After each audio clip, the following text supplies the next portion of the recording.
is die een wat die naam kry.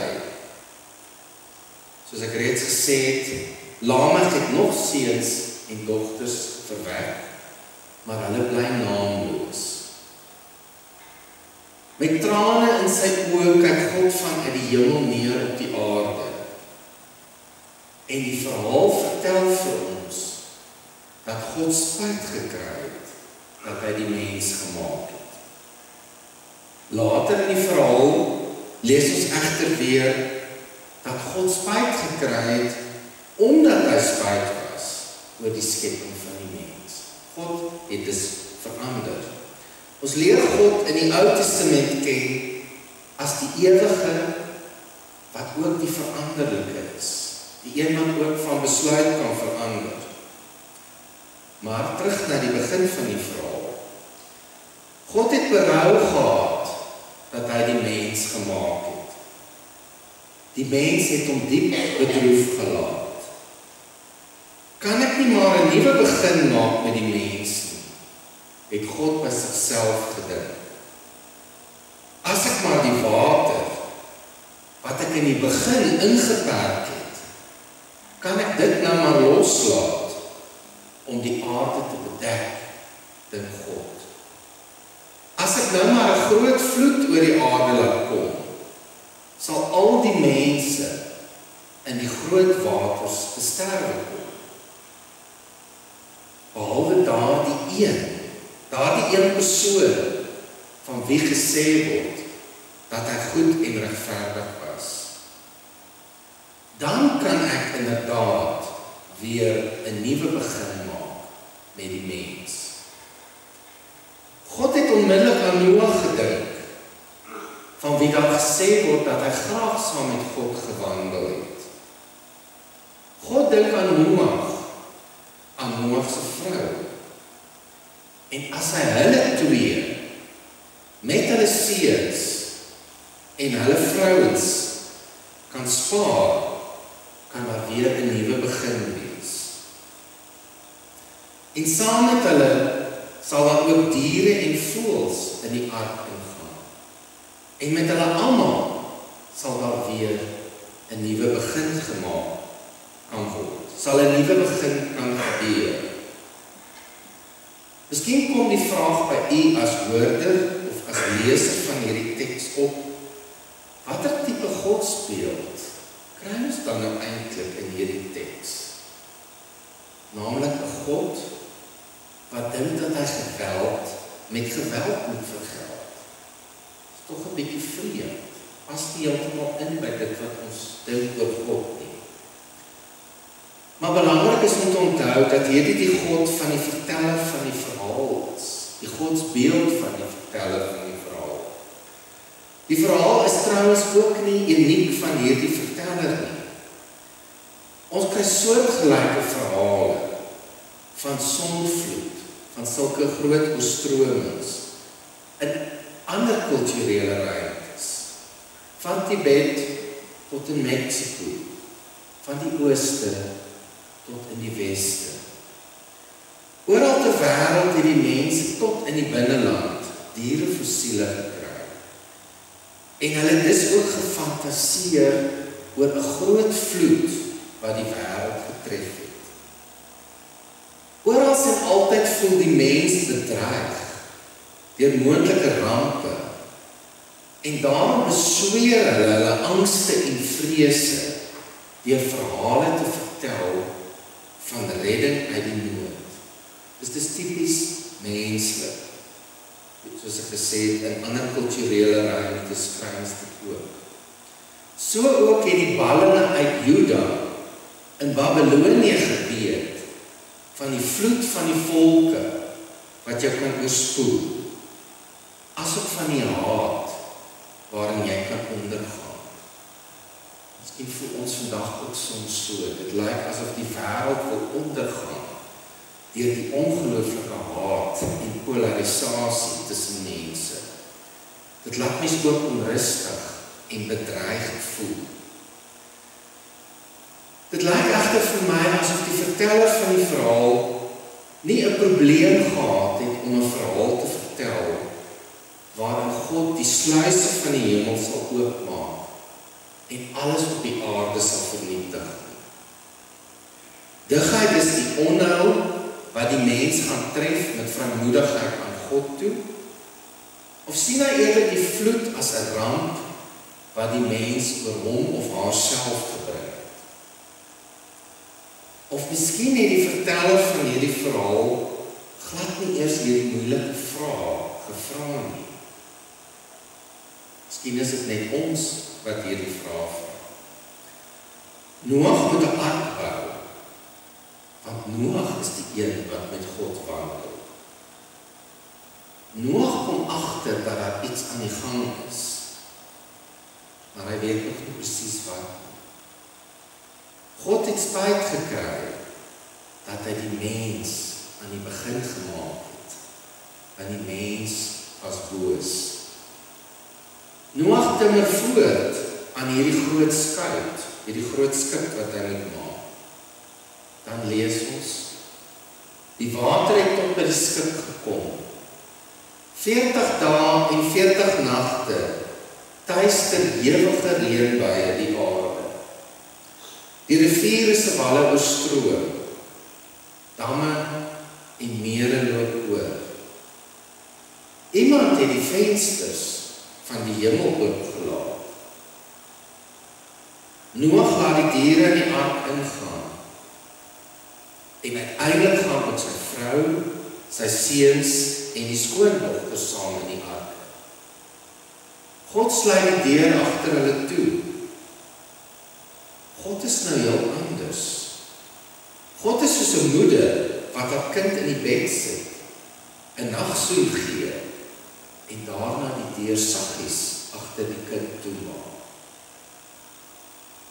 Die aarde word weer woes en leeg, soos wat ons in Genesis 1 gelees het. Duisternis kruip oor die waters, so asof God nooit gesê het, laat daar lig wees.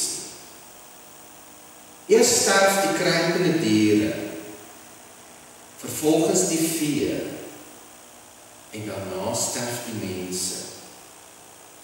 Toe die waters die boonste punte van die bome bereik, verdrink ook die eekhoorntjies en die voëls.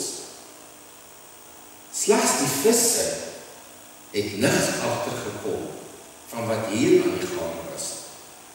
Hulle was tevrede, soos 'n vis in die water. Stilte heers oor die aarde, 'n doodse stilte. Slegs in die ark wat oor hierdie donker golwe dryf, is daar tekens van lewe sigbaar. Noag en sy ark dobber op die vloedwaters. Maar daar is 'n papierdun grens, 'n haarbreedte dikte tussen hom en die dood. Die groot dood van die vloedwaters. Uiteindelik na 150 dae hou dit op met reën. Uiteindelik kom die son weer uit. Vir 150 dae het die water 'n oorhand oor die aarde gehad. En dan lees ons die mooi beeld dat God se asem oor die aarde gegaan het. God blaas sy asem, sy wind oor die aarde. Ons lees ook in Genesis 2 dat God sy asem in die mens ingeblaas het, in sy neusvleuels. God se asem is dus 'n lewegewende krag. Dit gee lewe, dit laat die waters oor die aarde bedaar, die vloed kom tot 'n einde en die waters kom tot rus. Dit het opgehou met reën en eintlik kon Noag, sy vrou, sy familie, asook die diere wat saam met hulle in die ark was, die ark verlaat. Die eerste ding wat Noag gedoen het toe hy weer op die vaste grond gestaan het, was om 'n altaar vir God te bou. En op hierdie altaar bring hy 'n dankoffer aan God. Hy het God gedank vir hulle redding, vir 'n nuwe begin. God ruik die geur van die brandoffer en God ruik dat dit goed was. En God sê, ek sal nooit weer die grond, die Hebreëse woord is Adama, vervloek vanweë die mens, Adam, jy hoor die verband tussen hierdie woorde, Adama, Adam. Ek sal nooit weer die grond vervloek vanweë die mens nie. Alhoewel die mens se hart van sy jeug af neig na dit wat sleg is. Ek sal nooit weer alles wat lewe tref, soos ek reeds gedoen het. Saaityd en oestyd, koue en hitte, somer en winter, dag en nag, sal nooit weer ophou. Dit is die siklusse van die jare soos ons dit ook ken. God seën Noag en sy gesin. Kom, ek sluit 'n verbond tussen my en julle nageslag. Geen lewe sal ooit weer deur die waters van die vloed verswelg word nie. Dit is die teken van die verbond. Ek plaas 'n boog, my reënboog, in die wolke. Wanneer donker wolke besig is om te pak, slaan julle oë op na die wolke. En wanneer julle in die wolke die reënboog sien, dink aan my verbond met julle. Moenie vrees nie. Soos daar eens 'n Adam was tussen die diere, so staan Noag nou ook tussen die diere. En hy kry dieselfde opdrag soos Adam van ouds. Wees vrugbaar en vermeerder en vul die aarde. God het dus verander. Ek sal dit nooit weer doen nie. Ek sal die mensdom nie weer vernietig nie. Noag plant 'n wingerd. Voorlopig het hy genoeg water gesien en water gedrink. En nou, na al die ontberings, sal 'n glas wyn daarom nou goed wees. Vrolik tap hy wyn uit die vat en hy drink op die lewe, op die nuwe verbond. Sy beker vloei oor. Maar Noag het nie besef dat as jy te veel wyn drink, die gevolge nie altyd so positief is. So word die wêreld se eerste wynboer ook die eerste persoon wat beskonke is as gevolg van te veel wyn. Hy het geen idee gehad wat hom oorgekom het. Ham sien sy dronk vader, maar in plaas van hom sy weerlose vader te beskerm, het hy dit vir sy broers gaan vertel. Die ander twee seuns gaan bedek hulle weerlose, brose vader in sy naaktheid. Vroeër of later ontdek die mens, elkeen van ons, ek, u, ons eie weerloosheid en ons eie broosheid.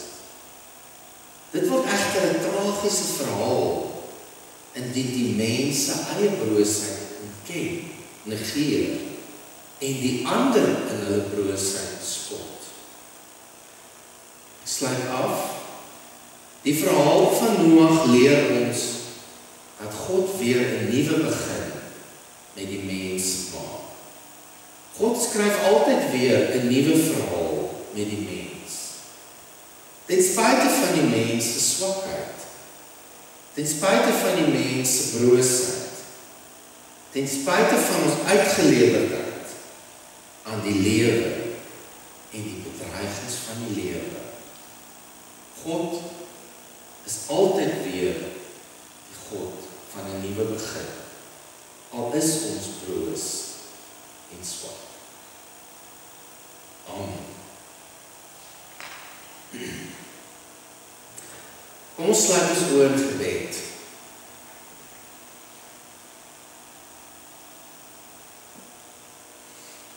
O Here God, U is ons toevlug. As ons uitgeput raak deur die lewe se inspanning. As ons stom geslaan word deur die probleme van die lewe. As ons verwond word deur die hartseer van ons bestaan op aarde. Dan kom ons na U toe vir troos en bemoediging. O Here, U is die bron van ons krag. As die uitdagings bo ons kragte is, as die versoekings op ons pad te sterk vir ons word, as ons roeping vra vir meer as wat ons kan gee, dan kom ons na U toe vir krag. O Here, U gee ons al die goeie dinge in die lewe. Van U kom ons ideale en drome. Van U af kom die aansporing om sukses te behaal. Van U kom ons gewete. Van U kom die krag om enige versoeking te kan weerstaan. En die aansporing om die goeie te doen uit dankbaarheid. En nou Here, ons bid tot U. Help ons om te glo in U oneindige liefde, sodat ons seker sal wees dat U ons gebede hoor. Help ons om te glo in U onmeetlike krag, sodat ons seker sal wees dat wat U vir ons sal doen, meer is as wat ons kan dink of vra.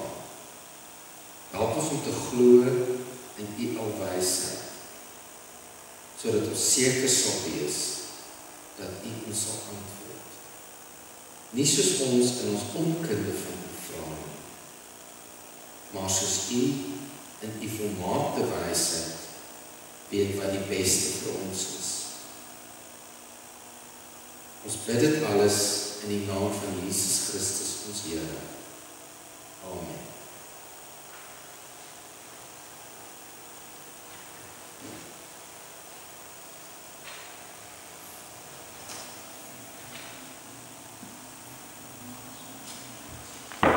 Professor Alfonso, baie dankie vir 'n baie inspirerende boodskap. Vanoggend ek by die kerk aankom, sê een van ons lidmate vir my, hy of sy, gaan nie sê, die broosheid, het ook vlak in die oor. Toe besef ek maar net, elke dag word ons maar uitgedaag met ons eie stukkie broosheid. En ek wil julle vanoggend weer uitnooi, om te gebruik te maak van die dienste wat by die kerk beskikbaar is. Ek het van my inligtingsnotas al voorgelos, as jy uitstap. As daar enige iemand is in die kerk, wat voel dat die dinge bietjie druk, dinge te veel raak, julle kan altyd uitreik na my toe, en ons hanteer dit op 'n professionele vlak, konfidensieel, en dit is maar net nog 'n diens wat ons verskaf, wat die kerk is in die lande, om te sê, ons is daar vir mekaar. En dan het ek 'n bietjie 'n paar mense wat groen vingers het, nodig. Nou, ek kan van hulle so die oog kyk, ek het gehoor die mense wat kantoor met plante. Ons wil graag hê, as daar van julle is wat miskien net voel, julle kan op 'n dag hier opdaag en in ons tuin bietjie kom werk, miskien 'n plantjie kom plant, of net help om ons bossies uit te trek. Ons moet een ding onthou, Nelson moet hierdie hele kerkterrein, moet hy op sy eie, met bietjie hulp, moet hy dit in stand hou. Dit is eintlik op begonne taak. So as jy miskien verveeld is by die huis, ek wonder of jy vir julle sal tee wees, maar kom help ons in die tuin, ek gaan ook 'n bietjie kom uitreik en wanneer ek tyd het, gaan dit ook probeer doen. Ja, en ons het al 'n paar keer gepraat oor finansies. Ek weet, Teresa was nou met haar hand in haar hare. Daar was 'n stelselprobleem gewees by Absa. So die debietorders wat moes afgaan en inkomste vir ons genereer, het nie afgegaan nie. So ons is op 'n R2700 tekort vir hierdie maand, wat dit aanbetref. Ek los dit maar uit by julle as daar iemand is wat ons kan help met dit. En dan het ek 'n uitdaging. Ek staan met hierdie blaadjie in my hand. En elkeen van julle kry dit op julle foon. Kom ons doen 'n challenge vandag. Vat hierdie blaadjie en stuur dit aan 5 mense op julle kontakte wat nie in die kerk is nie. En ons kyk wat se impak het op volgende week en die weke wat kom se bywoning in ons kerk. Dit kan dalk iets wees, want nie almal is altyd bewus van wat gebeur by die kerk tussen hierdie lande. En dan het ek al gesels en nou word julle uitgenooi om na die tyd saam met ons te kom gesels oor vanoggend se boodskap en saam met ons 'n koffie en 'n tee te drink. Baie dankie.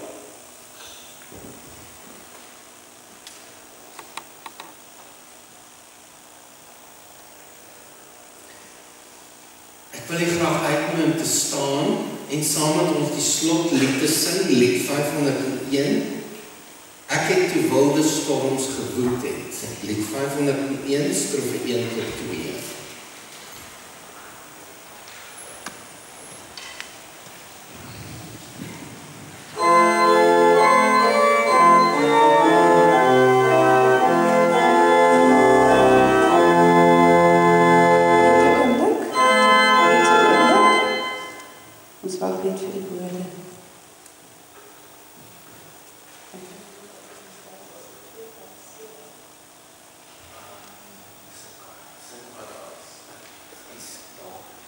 Kom ons sing 257, dink ek is die laaste lied.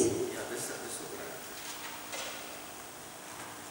257 was die O. Hierso is hy nou. O, Heer, maak ook my hart. Wat is die laaste lied? Kom ons sing 231, heilig, Heer. Dat die laaste lied voorstel. Hierso is hy die ene. O, ek verstaan. Hy gaan nie nou pas nie. Goed. Kan ons dalk 231? 231? Heilig, heilig, heilig.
Liewe broer en suster, mag u 'n geseënde Sondag beleef.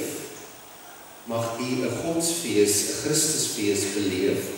En daarom groet ek u graag met die volgende seën.